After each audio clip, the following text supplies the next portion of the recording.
കുട്ടികൾ കഴിക്കുന്ന ആഹാരവും അവരുടെ ബിഹേവിയറൽ ഇഷ്യൂസും തമ്മിൽ എന്തെങ്കിലും ബന്ധമുണ്ടോ?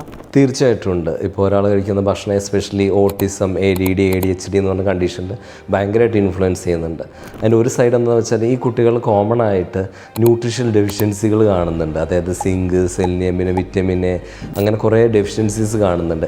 അപ്പോൾ അത് നമ്മൾ അഡ്രസ്സ് ചെയ്യുമ്പോൾ ആ ന്യൂട്രീഷണൽ ഗ്യാപ്പ് ഫില്ല് ചെയ്യുമ്പോൾ തന്നെ അവരുടെ അഗ്രഷൻ അല്ലെങ്കിൽ സോഷ്യൽ ബിഹേവിയേഴ്സിലൊക്കെ ഭയങ്കര ഇമ്പ്രൂവ്മെൻ്റ് ഉണ്ട്. പിന്നെ വേറൊരു സൈഡ് എന്താണെന്ന് വെച്ചാൽ ഇവർക്കൊക്കെ ഗട്ട് സെൻസിറ്റീവ് അല്ലെങ്കിൽ ഫുഡ് സെൻസിറ്റിവിറ്റി എന്ന് പറയും. അതായത് ഫുഡ് അലർജി അല്ല, ഫുഡ് സെൻസിറ്റിവിറ്റി ഉണ്ട്.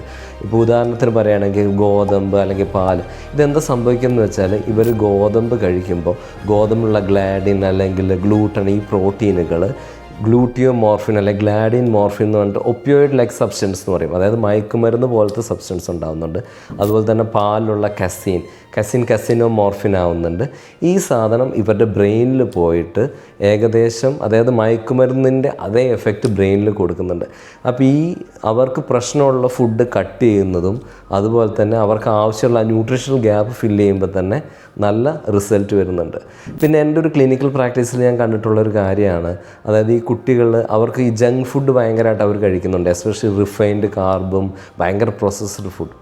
അതിൻ്റെ രണ്ട് കാര്യമുണ്ട്. ഒന്നാമത് ഭയങ്കരമായിട്ട് ഷുഗർ കഴിക്കുമ്പോൾ ഇവരുടെ ഈ ഷുഗർ ലെവൽ ഇങ്ങനെ ഭയങ്കരമായിട്ട് സ്പൈക്ക് ആവും, അതേപോലെ ക്രാഷും ആവും. അപ്പോൾ നമുക്ക് പോലും ഇങ്ങനെ ഷുഗർ കഴിക്കുമ്പോൾ നമ്മുടെ മൂഡിനെയും അതിനൊക്കെ അഫക്റ്റ് ആവുന്നുണ്ട്. രണ്ടാമത്തെ കാര്യം എന്താണെന്ന് വെച്ചാൽ ഇത് വയറ്റിലുണ്ടാകുന്ന അല്ലെങ്കിൽ പ്രോസസ്സർ അല്ലെങ്കിൽ ജങ്ക് ഫുഡ് വയറ്റിലുണ്ടാകുന്ന പ്രശ്നം അവരുടെ ന്യൂറോ ഇൻഫ്ലമേഷനും കാരണമാവുന്നുണ്ട്.